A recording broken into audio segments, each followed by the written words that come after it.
अब सुनीता के मामा मामी उसको और उसके बेटे को देखने उसके घर आते हैं। फिर उनके जाने के बाद सुनीता मन ही मन सोचती है कि वह अपने मामा की मदद करे तो कैसे करे।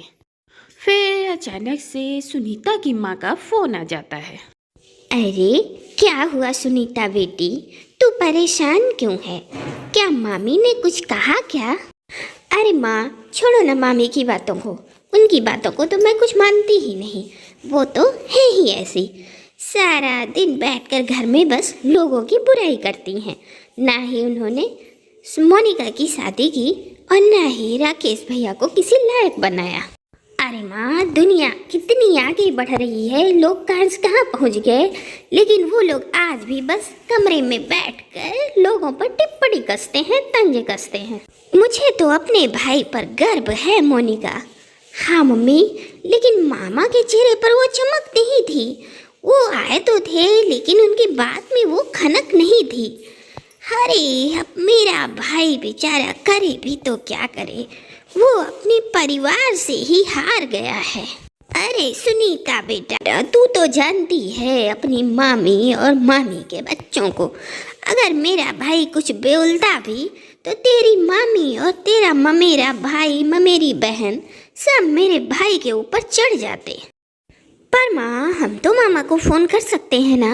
हम मोनिका की शादी के लिए अपने एक दूर के देवर से बात करते हैं। अरे माँ बहुत पैसे वाले लोग हैं और मामा के पास भी पैसों की कोई कमी नहीं है। अगर दोनों का रिश्ता हो जाता है तो मामा की कुछ समस्या का हल तो निकल ही जाएगा। अरे ये तो बहुत अच्छी बात है सुनीता बेटा, तू अपने मामा से बात कर ना। नहीं माँ, मैं बात नहीं करूँगी मामा से, ये सब बड़ों की बातें हैं। आप मामा से बात करो और मैं अपने चचेरे ससुर से बात करती हूँ। रोहित नाम है उनके बेटे का, ठीक है? अब दोनों माँ बेटी तो ये चाहती हैं कि उनके मामा का घर ठीक हो जाए और उनके मामा की समस्या दूर हो जाए, लेकिन क्या मामी ये चाहती हैं? फिर अचानक से दरवाजे की बेल बजती है। अरे देखो भाई, दरवाजे पे कौन आया? माँ तुम बैठो, मैं देखती हूँ। अरे माँ, बुआ जी आई हैं। फिर वही पुराने घिसे पिटे लड्डू लेकर आई हैं। ओफो, ये तो जब देखो तब धमकती हैं। अरे सबिता, तू कब आई? अरे आने के पहले एक फ़ोन तो कर दिया होता। हाँ भाभी, मैंने भैया को फ़ोन किया था लेकिन भाई यानी मोनिका के पिताजी वहाँ आते हैं। अरे सविता, दिखा तो कैसा लगता है लड़का। अब सविता रोहित की फोटो दिखाती है, तभी वह मोनिका भी आ जाती है और वह अपनी बुआ के हाथ से लड़के की फोटो छीन लेती है। कितना लंबा है लड़का और मोटा भी है, क्या करता है? मोनिका, ये कोई तमीज है अपने से बड़ों से बात करने की? लाओ फोटो इधर दो। लड़का वो नहीं पसंद करेगी तो क्या तुम पसंद करोगी? और क्यों दे वो फोटो? सविता, और ये तुम मोनिका से कैसे बात कर रही? लड़का मुझे भी नहीं पसंद है। अब उठाओ फोटो और जाओ यहाँ से। तो बिठाए रहो जिंदगी भर अपनी बेटी मोनिका को घर पे। अरे इसकी शादी की उम्र हो रही है, तुम्हें तो किसी बात की चिंता है ही नहीं। अरे मेरी रिटायरमेंट ही आ रही है, अगर रिटायर हो गया तो कोई नहीं पूछेगा तुम्हारी लड़की को। अभी 4 पैसे हैं तो शादी अच्छे से हो जाएगी, लेकिन तुम्हें तो ये बात समझ में आती ही नहीं। अरे हो जाएगी मेरी शादी, किसी को कोई चिंता करने की जरूरत नहीं है, खास करके बुआ जी को। अरे मैं सुनीता जैसी नहीं हूँ। अब मोनिका की बातें सुनकर बुआ जी को तो बुरा लगता है। वो मन ही मन सोचती हैं कि भाभी ने क्या बच्चों को बना दिया है, इतनी फ्रस्ट्रेशन। लेकिन सविता कुछ बोलती नहीं है। भाई लड़का अच्छा है, बड़े घर का है, उन लोगों की कोई डिमांड नहीं है, बस लड़की अच्छी और साफ दिल की चाहिए। अब मोनिका जैसे ही करोड़पति का नाम सुनती है, उसके मन में लड्डू फूटा। अरे तो आपको ऐसे बताना चाहिए ना बुआ जी, मुझे लड़का पसंद है। आप बुला लीजिए ना लड़के वालों को बुआ जी। अब ये सुनकर सविता न मोनिका से बात करती है और न अपनी भाभी से। और वह उठकर वहाँ से चुपचाप चली जाती है। फिर उसके जाने के बाद देखा अपनी बहन को। अरे माँ, पैसों का घमंड हो गया है बुआ को। अब बेटी की अच्छे घर में शादी हो गई है ना, और सुनील भैया भी अच्छा कमा रहे हैं, कार ले लिया है। बुआ का दिमाग फिट गया है माँ। अरे सबकी अपनी अपनी किस्मत है, कम से कम बेटा कमा तो रहा है। उसके मन में ये है कि माँ बाप को आराम तो देना है। अरे वो तुम्हारी तरह नहीं है कि घर में बैठकर फ्री की रोटी तोड़े और घर में बैठकर पंचायत करे। अरे खामखा तुम उसकी तारीफ करते रहते हो, और जब देखो जब अपने बेटे को बस कोसते रहते हो। अरे तुम्हारे ही कारण हमारा बेटा कुछ नहीं कर पा रहा है। तुम तो रह नहीं दो मनोरमा। अरे कल रोहित की फैमिली आ रही है मोनिका को देखने। अरे नहीं नहीं, घर में नहीं रखेंगे हम ये प्रोग्राम। आसपास वाले देखकर बातें बनाने लगते हैं। अरे सुनीता को बोलो हम उन्हीं के घर आ जाते हैं। अरे लेकिन बेटी की ससुराल में, अरे तो है भी तो उन्हीं के चाचा का बेटा। घर में बुलाने का मतलब 10-12 हजार रुपए का खर्चा। अरे कौन करेगा इतनी फिजूल खर्ची? फल, मिठाई, चाय, नमकीन, अरे ना ना ना ना ना। अम्मा बेटा बेटी बैठकर सलाह करते हैं और सब पहुंच जाते हैं सुनीता की ससुराल। अरे कोई बात नहीं मामा जी, बस मोनिका की शादी तय हो जाए, इससे ज्यादा मुझे और कुछ नहीं चाहिए। अब रोहित मोनिका को देखता है और मोनिका रोहित को। अब रोहित का मोटापा मोनिका को पसंद नहीं आता। अब रोहित करोड़पति बाप का बेटा और इधर मोनिका का स्टैंडर्ड, दोनों एक दूसरे से बात नहीं करते हैं और बात वहीं की वहीं रुक जाती है। कोई बात आगे बढ़ ही नहीं पाती है।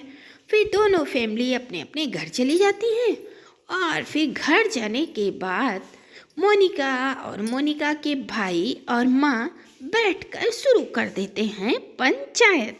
अरे मोनिका देख, रोहित मोटा तो है लेकिन उसके चेहरे में अमीरों वाली चमक तो है।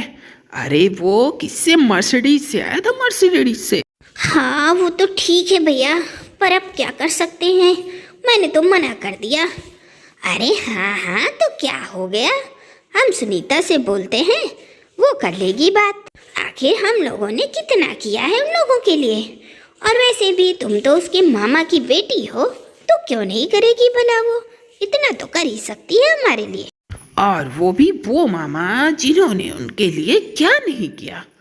अरे तुझे पसंद है तो बोल, मैं अभी सुनीता से बात कर लेता हूँ। अब मोनिका की अकड़ शादी न हो पाने की वजह से थोड़ा सा तो कम पड़ती है, और वो मन ही मन सोचती है कि वो शादी कर लेगी रोहित से। और फिर उधर मोनिका की माँ मनोरमा जी अपनी भांजी सुनीता को फोन लगाती हैं। देख सुनीता, वैसे तो रोहित बड़ा मोटा है, पर तू लाई है रिश्ता तो हमें मंजूर है। अब एक काम कर, तू उन लोगों से बोल कि कल आकर हमसे मिल ले। अरे वाह मामी, ये तो बड़ी अच्छी बात है। वैसे रोहित भैया यहीं आए हैं, रुकिए मैं बात कराती हूँ आपकी।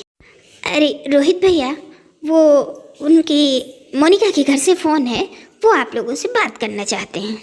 अरे नहीं नहीं भाभी, आप एक काम करिए, उन लोगों को मना कर दीजिए। अब मुझे तो आपकी जैसी लड़की चाहिए। वो क्या है ना, मुझे एक अच्छे से स्टैंडर्ड वाली लड़की चाहिए। मोनिका मुझे इतनी अच्छी नहीं लगी भाभी, मुझे ना बस आपकी जैसी चाहिए। अगर आपकी जैसी कोई हो तब बताओ। अब मनोरमा ये सब बातें सुन रही थी और वो ये सारी बात राजू और मोनिका को बता देती है। रोहित, वो तो मुझे खुद ही नहीं पसंद है। अरे कितना मोटा है, गेंडे की तरह। और क्या कह रहा था, सुनीता जैसी? उससे तो लाख दर्जे अच्छी हूँ मैं। और क्या बोल रहा था, स्टैंडर्ड? अरे उसे क्या पता कि सुनीता मेरे ही कपड़े पहनकर पड़ी हुई है। बड़ा आया है। अरे मुझे तो वो वैसे भी नहीं पसंद था, मोटा गेंडा कहीं का। माँ, अब हमें मोनिका की शादी जल्दी करनी पड़ेगी क्योंकि उम्र बढ़ रही है। कल को अगर शादी ना हो पाई तो। हाँ, काय को नहीं हो रही शादी, और नहीं भी हुई तो क्या, मेरा घर तो है ही ना। अरे काहे को तेरा घर, मैं तो नहीं रख रहा जिंदगी भर तुझे। हाँ मोनिका, वो क्यों रखेगा तुझे? अब तू अपने घर की हो जा। अब मोनिका को अपनी माँ और भाई की बात बुरी लगती है। हाँ तो लड़का देखो ना, अच्छा लड़का देखो। एक तो घर से बाहर नहीं निकलने दिया और खुद तो लड़का देख नहीं रही। क्या लड़के नहीं देख रहे? अरे कम से कम हजारों लड़के देख लिए तेरे लिए 5-6 साल से। तुझे तो कोई लड़का ही नहीं पसंद आ रहा।